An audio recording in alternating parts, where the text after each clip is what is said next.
Ақмола облысы, Зеренді ауданы, орта мектебінің 9 сынып оқушысы Амангелді Мадияр. Ауылдан шыққан миллионер кітабынан үзінді. Енді бар күш-қайратыңды саудаға ғана емес, өзіңді дамыту бағытына да қатар жұмса. Бизнесте адам өмірі сияқты. Өмірге келеді, қаз-қаз басады, тәй-тәй жүреді. Алға талпынады, өседі, жығылады, сүрінеді. Соның бәрінде сен де жан дүниеңмен бизнесіңмен бірге өмір сүресің. Ісің сәтті болсын, деп батасын беріп, сыртқа дейін шығарып салды. Қолын беріп, қоштасып, аз ойланып алып, математика, физика ғылымында констант деген термин бар. Тұрақты, еш өзгермейтін деген түсінік береді. Бұдан былайғы мақсатың, бизнесің констант болсын.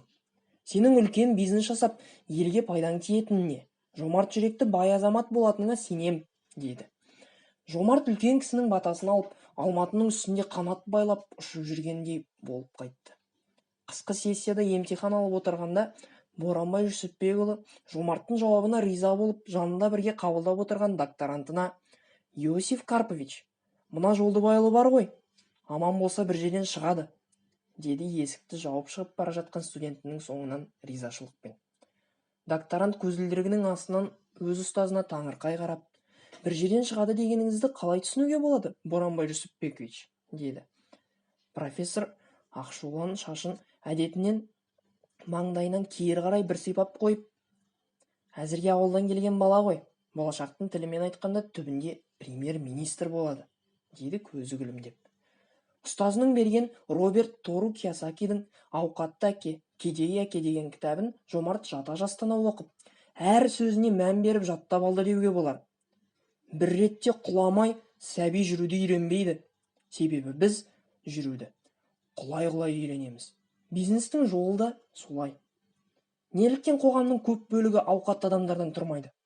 Себебі олар жеңілуден қорқады. Ал жеңіс тұғырынан көрінгендер жеңілістің дәмінде татқандар. Сәтсіздік ол жетістікке жетудің бір бөлігі. Сәтсіздікке жолағысы келмеген адамдар жетістікке жете алмайды дегенін көңіліне тоқып әрдайым есіне алып жүрді. Бизнесіңді ұлғайта беру үшін білім жинайсың.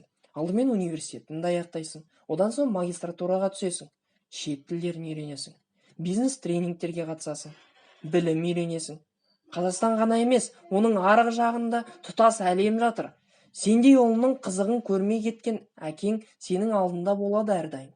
Бір қадам ілгері бассаң қуанады, деп Боранбай ұстазы ұлы жолдың басында өзі шақырып тұрғандай.